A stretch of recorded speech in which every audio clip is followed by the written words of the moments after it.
Diga glória a Deus. As nossas crianças estão liberadas e nós vamos, amados, ler uma rápida palavra. Vamos trazer uma palavra da parte do Senhor. Amém? Deus é bom. Diga, Deus é bom. Amados, esses dias eu tenho meditado muito a respeito do desenvolvimento da nossa salvação. Amém? A Bíblia diz que nós devemos, amados, desenvolver a nossa salvação com temor e tremor. Está em Filipenses. Você está comigo? Nós devemos operar, pôr em prática a salvação com temor e tremor. Temos que cuidar, porque o inimigo, ele tem tentado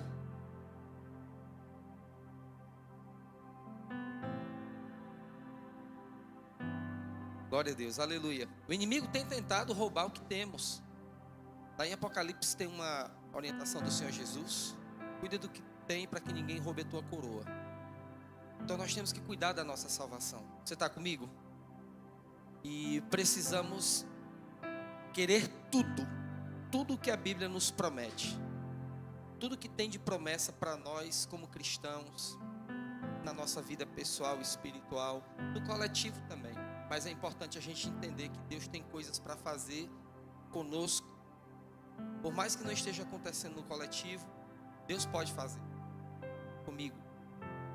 Depende do quanto eu creio, do quanto eu busco. Você está aqui? Enquanto uns estão viajando a 600 por hora, tem outros a 15, 20. É importante que não pare. É importante que prossiga, porque todos vamos chegar, mas tem uns que vão mais rápido. Eu sempre tenho dito aqui, mais rápido dói menos. Quanto mais rápido a gente cresce, quanto mais rápido a gente colocar em prática a nossa salvação, vai doer menos atraso. Então, amados, nós precisamos viver tudo que Deus tem para nós vivermos. Cura, libertação, transformação. Eu acho isso muito importante. Mas nós precisamos ter a atitude certa. Às vezes você está no canto certo, tem na sua mão o livro certo, às vezes até a orientação certa, mas se você não tiver a atitude certa, você vai ficar se batendo. Vai morrer na beira da praia, como diz o outro, e não sai do canto. Às vezes é atitude. Diga, minha atitude. Nós temos que ter uma atitude correta diante do Senhor, diante do que Deus está apresentando para nós. De tempo em tempo, Deus está apresentando coisas novas para a gente. Palavras, direções, caminhos. Porque o nosso Deus é um Deus de coisas novas. Você está comigo? É um Deus de coisas novas. Se a gente não parar pelo caminho, a gente vai estar sempre vendo coisas novas. Seja no coletivo, ou seja no individual, pessoal. Amém? Eu quero ler um texto com vocês que se encontra em João 6, do 25 ao 35. João 6, 25 ao 35. Amém? Aleluia. Uma passagem bem conhecida da gente, que ocorreu depois que o Senhor Jesus multiplicou os pães e o povo procurava. Ele tinha ido para outra região. Quando o encontraram do outro lado do mar, perguntaram-lhe: Rabi, quando chegastes aqui? Jesus respondeu: em verdade lhes digo que vocês estão me procurando não porque viram os sinais milagrosos, mas porque comeram os pães e ficaram satisfeitos. Não trabalhem pela comida que se estraga, mas pela comida que permanece para a vida eterna, a qual o Filho do Homem dará a vocês, pois Deus, o Pai, o reconheceu. Então perguntaram-lhe: o que precisamos fazer para realizar as obras que Deus requer? Jesus respondeu: a obra de Deus é esta, que creiam naquele que Ele enviou. Então perguntaram-lhe: que sinal milagroso mostrarás para que o vejamos e creiamos em ti? O que farás? Os nossos antepassados comeram maná do deserto. Como está escrito, Ele lhes deu a comer o pão dos céus. Jesus declarou-lhes: em verdade lhes digo que não foi Moisés quem deu a vocês o pão do céu, mas é o meu Pai quem dá a vocês o verdadeiro pão do céu. Pois o pão de Deus é aquele que desceu do céu e dá vida ao mundo. Eles disseram: Senhor, dá-nos sempre desse pão. Último. Então Jesus declarou: eu sou o pão da vida. Aquele que vem a mim nunca terá fome, aquele que crê em mim nunca terá sede. Amém? Aleluia. É um texto tão simples, mas traz uma verdade tão poderosa. Amados, foi uma sequência de eventos. Primeiro Jesus multiplicou os pães, e depois que Jesus sai, passa para o outro lado, Jesus dá um perdido neles. Como diz aqui por aqui, né? Eles perdem Jesus de vista. Mas eles ficaram bem empolgados porque tinham comido pão de graça. Viram sinais, milagres, mas o que interessava a eles era ter comido pão. Eles estavam satisfeitos.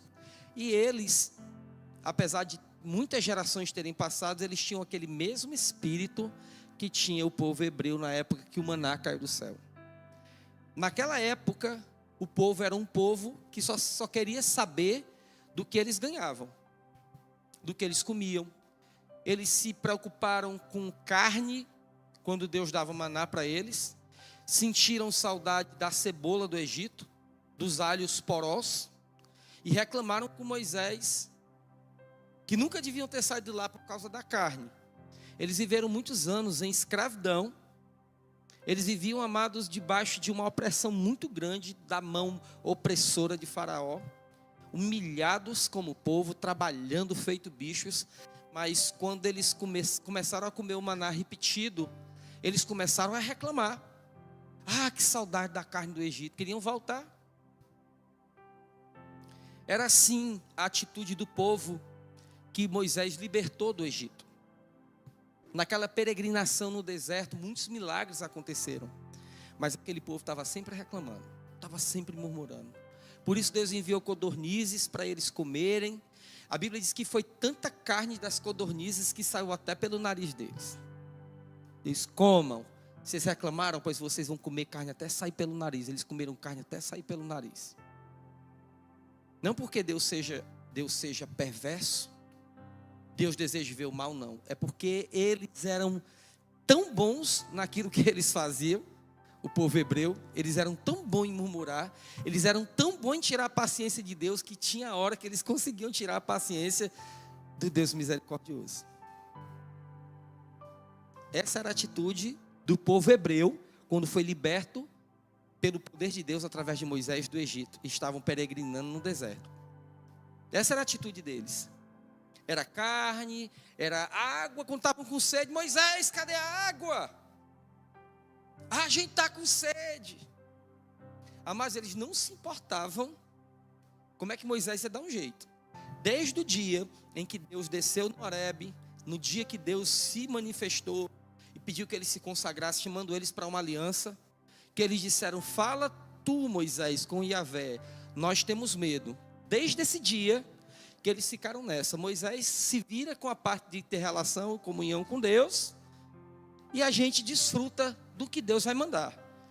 Das joias que eles herdaram dos egípcios na saída. Os egípcios foram praticamente espoliados por Deus, né? Entregaram tudo para eles, eles estavam todos cheios de ouro, prata. Da comida que Deus mandava para eles, da água que Moisés tocava na rocha. Mas sempre que qualquer problema acontecia, eles murmuravam. Eles queriam tudo fácil. Reclamavam de tudo.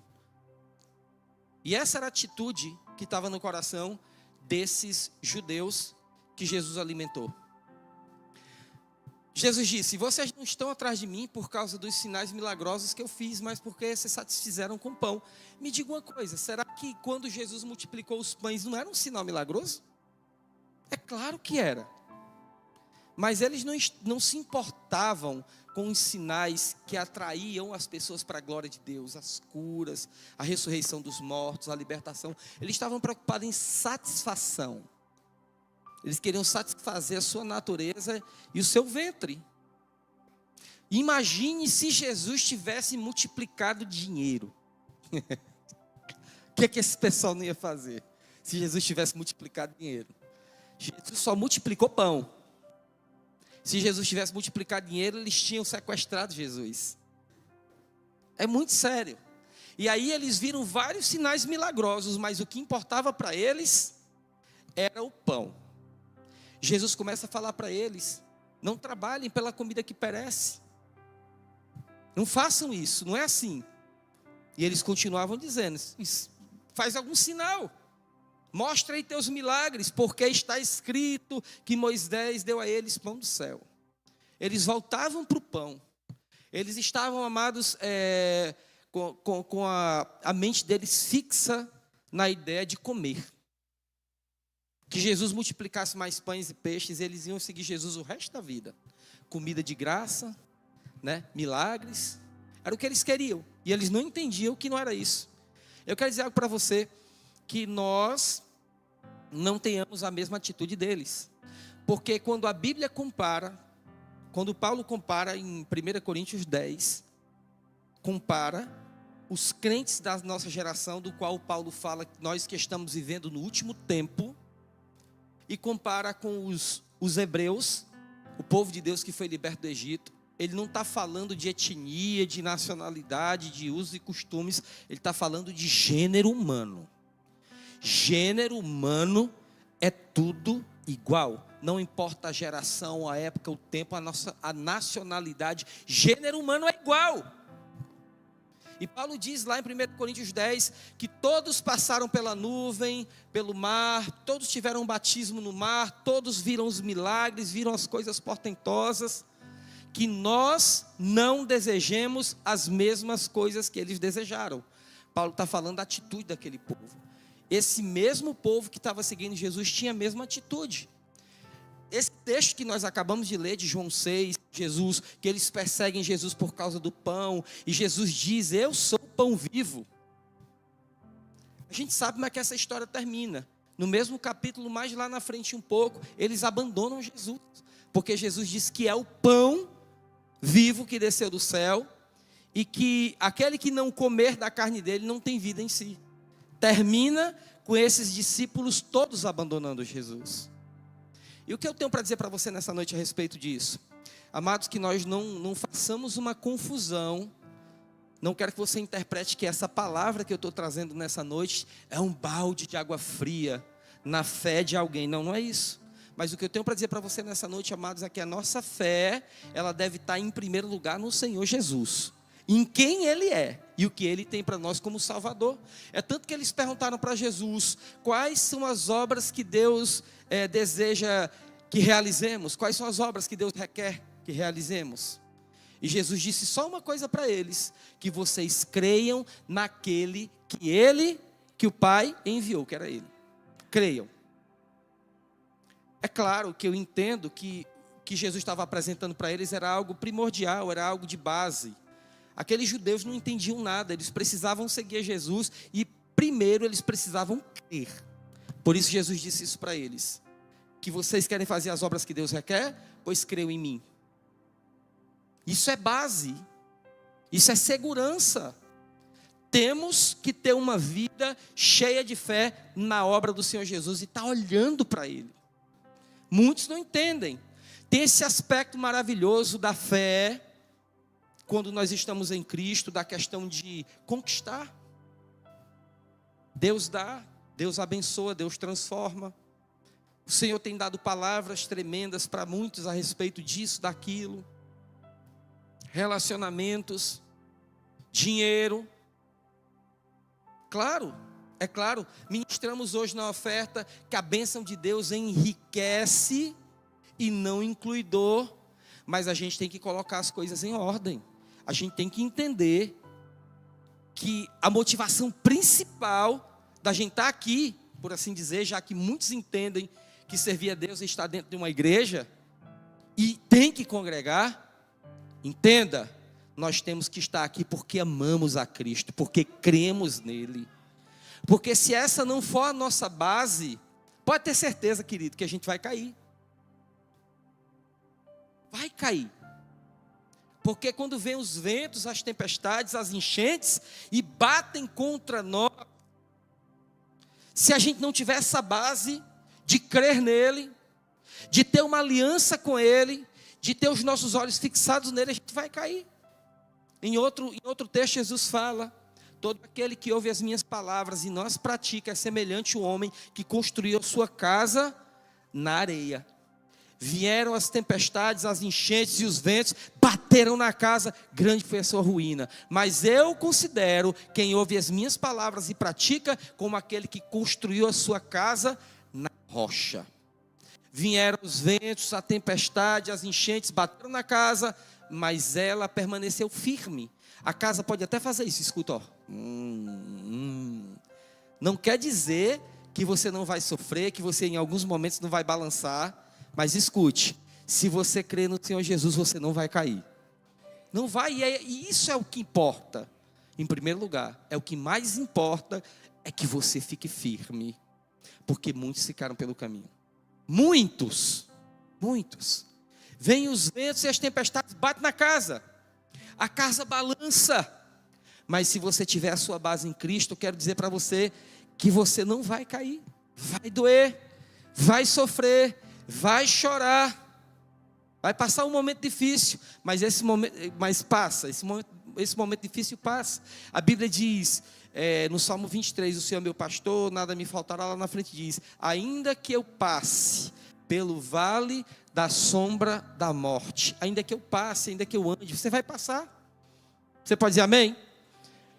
Nós não podemos estar aqui com a atitude errada. Isso vai nos custar muito caro. Vou para o avivamento porque lá é bom, tem uma unção que nos toca, a gente chora, a gente ri, os pastores abraçam. Eu vou para o avivamento porque eu ouvi os testemunhos no final do ano, tantas palavras foram liberadas, pessoas receberam casa, trabalho, não sei o quê, palavra de carro, a cor do carro. Amados, cuidado com isso. Isso acontece, isso é uma consequência. Isso não é a base de estarmos aqui. Por favor, não me interpretem mal. Eu não estou jogando balde de água fria em ninguém. Alguém que está passando por um momento agora de muita necessidade, está precisando de uma intervenção divina na vida financeira. Tem equilíbrio, escutar essa palavra, para que você não saia daqui triste, murcho, entendendo que o pastor chegou e falou que ninguém podia crer, que Deus não ia abençoar. Não é isso que eu estou dizendo para você. Eu só estou dizendo que a nossa motivação principal, primordial de estarmos aqui é Cristo, é a comunhão com Ele, é estarmos nele. Tem muita gente empolgada com palavras, com proféticos, mas nunca leram a Bíblia. Você está em perigo. Nunca leram. Quando eu digo nunca, é nunca leram o Novo Testamento. Não sabe o que está escrito nas cartas de Paulo. Tem crente que só lê salmos. Salmos são bênçãos. Mas você precisa de mais.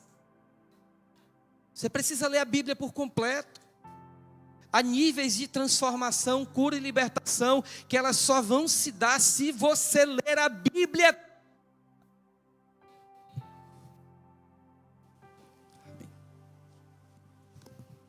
Se você não ler, não vai acontecer. Não adianta a gente vir, amados. Eu sei que tem a salvação, eu sei que tem a vida eterna, mas no momento que eu estou precisando é de profético, eu estou precisando é de mudança financeira, é de crescimento, é de arranjar um cônjuge, é de fazer um bom casamento, é de comprar meu apartamento, é de Deus abençoar minhas finanças. Amados, eu estou sendo sincero com você em nome de Jesus, que você entenda. Quando perguntaram para Jesus quais são as obras que Deus requer que realizemos, Jesus disse que creiam naquele que Ele enviou. Em primeiro lugar, nós temos que crer. Nós sabemos que tem a questão do chamado, tem a questão de enviar, tem apostolado, pastoreio, tem os mestres, tem os evangelistas, tem tudo isso. Isso é uma sequência de quando a gente vai amadurecendo. Mas em primeiro lugar, você precisa entender que você tem que estar aqui por Cristo. Você tem que se levantar e orar por Cristo. Você tem que ler a sua Bíblia por causa dele. Porque dele, por ele e para ele são todas as coisas. Cristo em mim, a esperança da glória. Cristo, a sabedoria de Deus. É por ele. Se você não ora por causa dele, Se você ora por outras motivações, porque alguém diz que ora, porque alguém diz que vai para o monte, porque alguém ora 2 horas, ora porque quer ficar mais ungido. Amados, isso é bom, mas deixa eu dizer por você, a motivação certa de você ter comunhão com Deus é Cristo. Tudo que nós fazemos com atitude errada com relação ao reino de Deus, vai gerar uma colheita bem ruim, bem diferente. Vai gerar algo que não é bom. A gente sempre vai parar num lugar que a gente não esperava parar. Tem muitas pessoas assim. Muitas pessoas que elas estão fazendo o que estão fazendo, mas a atitude ela não está bem calibrada, ela não está bem alinhada. O alvo é Cristo.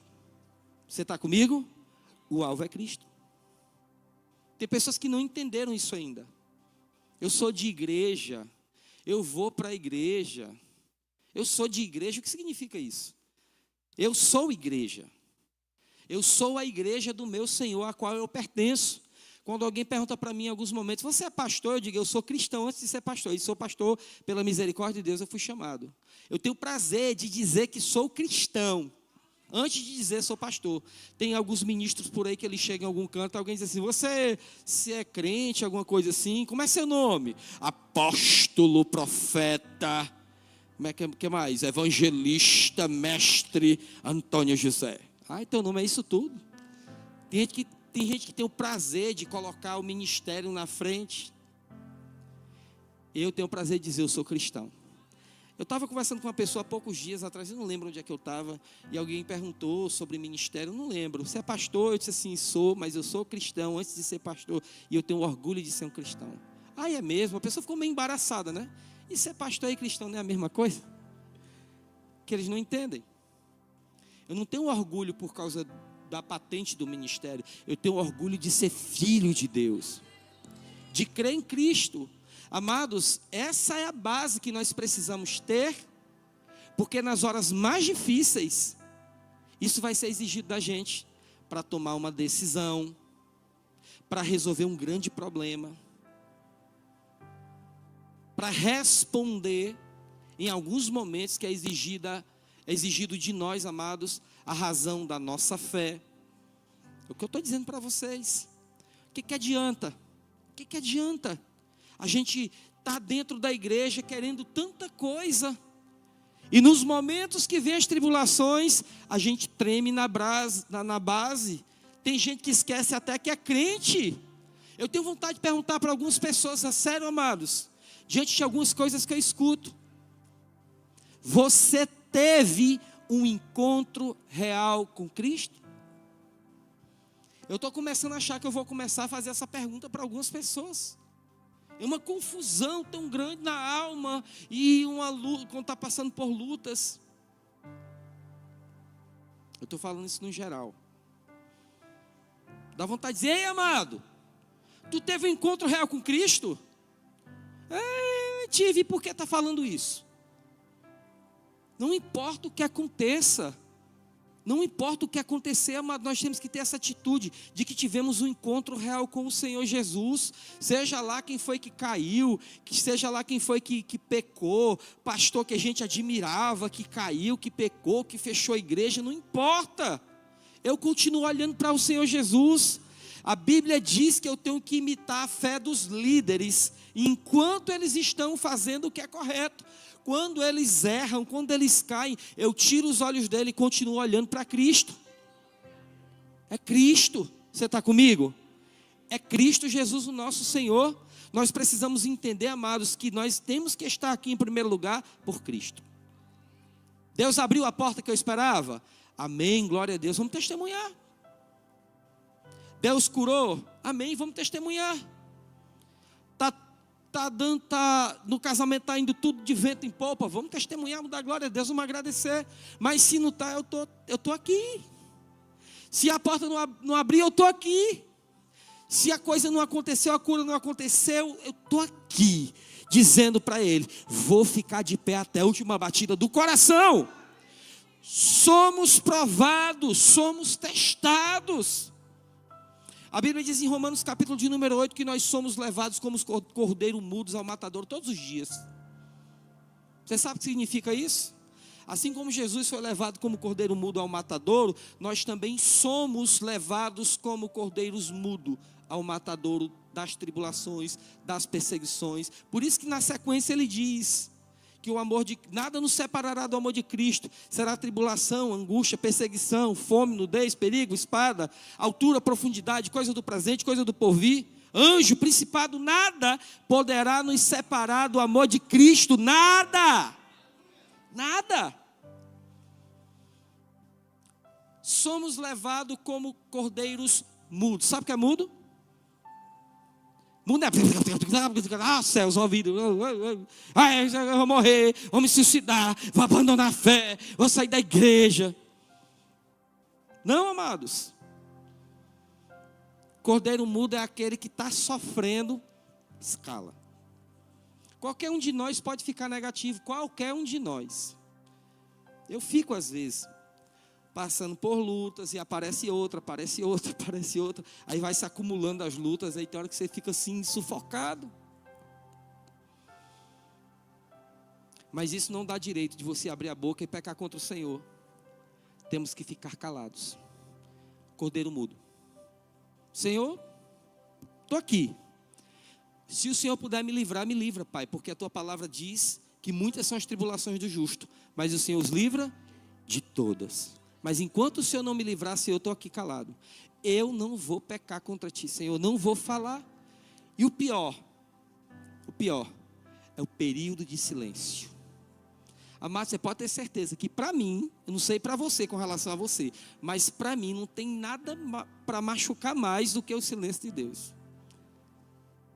A tribulação dói, a perseguição, os problemas doem, mas deixa eu te dizer uma coisa, o silêncio de Deus, rapaz, é o silêncio mais perturbador que existe para quem ama a Deus de todo o coração.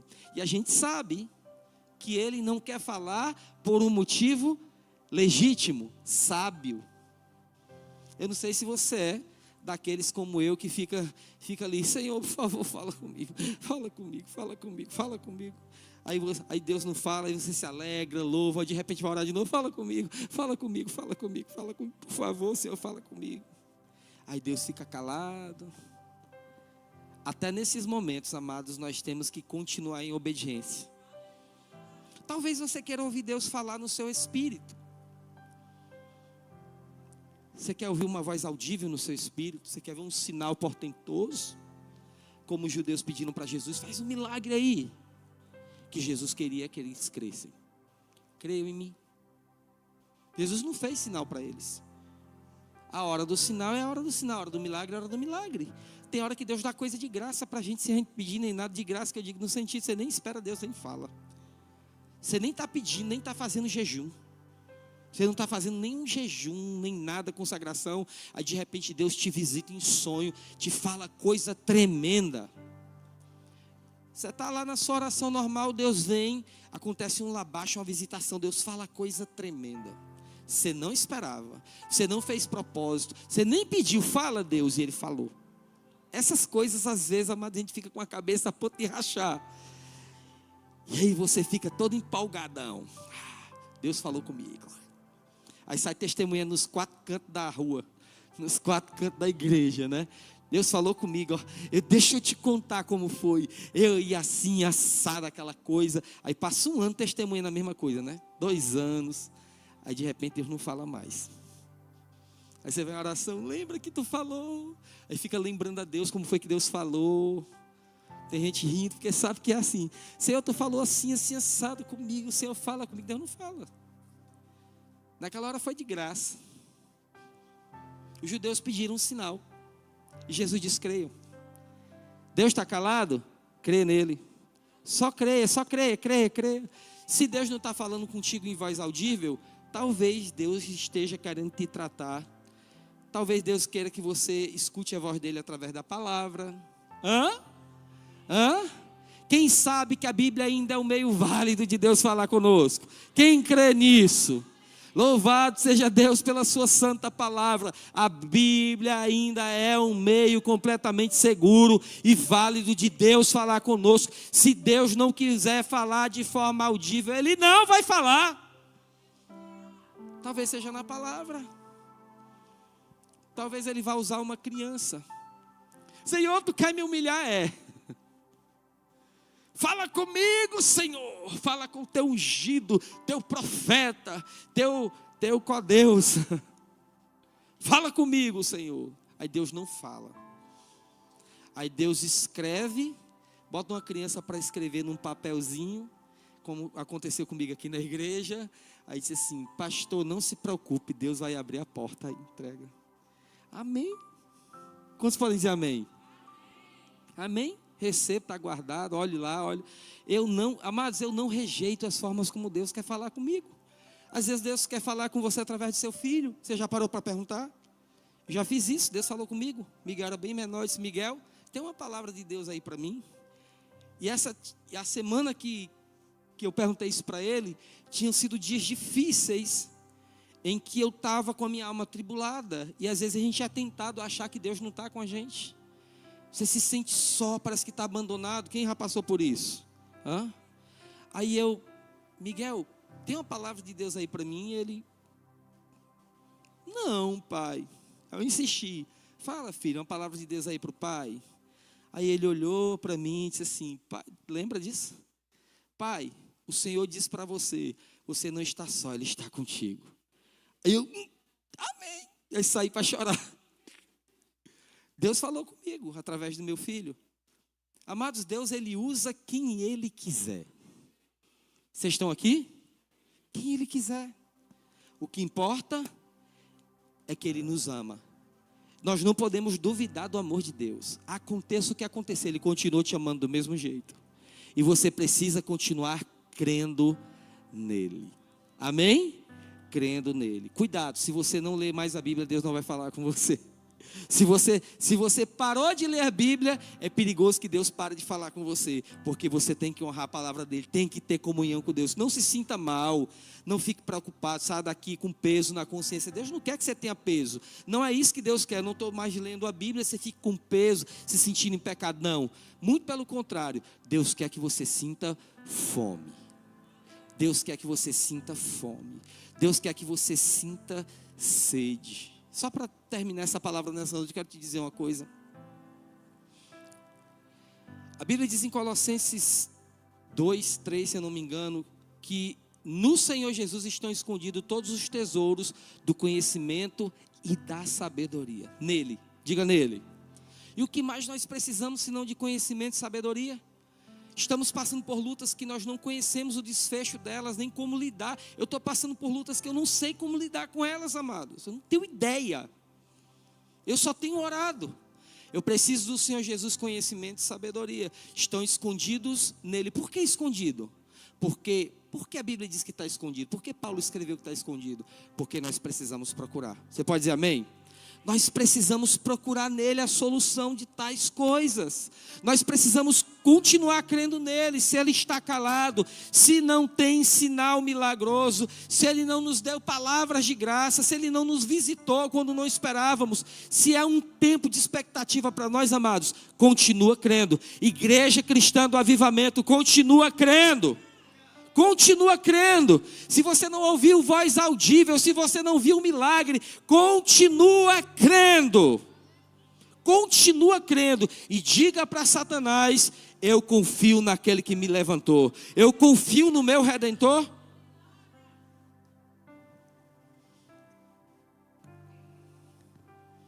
Jó estava em sofrimento. Amaldiçoou o dia do seu nascimento. Tem uma declaração de Jó que é mais ou menos assim: como eu queria que tivesse alguém à direita de Deus intercedendo por mim. Nós temos. Jó não tinha. Você está aqui e Deus foi misericordioso com ele, deu tudo para ele numa colheita dobrada. Ele não tinha. Nós temos. Hoje Jesus está à destra do Pai, intercedendo por nós eternamente. Eternamente. Continua crendo. Continua crendo, soldado de Cristo. Continua crendo, porque aquele que te prometeu é fiel para cumprir. Deus deixa que as coisas vão acontecendo, vão rolando, e a gente vai ficando com medo. Porque a gente é humano, a gente se guia por vista. Mas a Bíblia diz que nós não vivemos pelo que vemos, mas pelo que cremos. As coisas vão acontecendo e a gente vai temendo. Meu Deus, isso vai dar onde? Onde é que esse problema vai parar? Você ora. E o que é que acontece semana seguinte, mês seguinte? Está pior. Aí você ora mais um pouco, recebe uma palavra na igreja, chega em casa cheio de fé, cheio de coragem, aí piora. Deixa eu te dizer uma coisa. Jesus continua ainda à destra de Deus intercedendo por você. Ele está te sustentando. O problema não foi resolvido, mas você está vivo, está de pé, está comendo, está vivendo. A mão dele te sustenta. Continua crendo. Continua amando o Senhor de todo o coração, independente de sinais, milagres. Ele vai fazer algo novo. Quantos creem?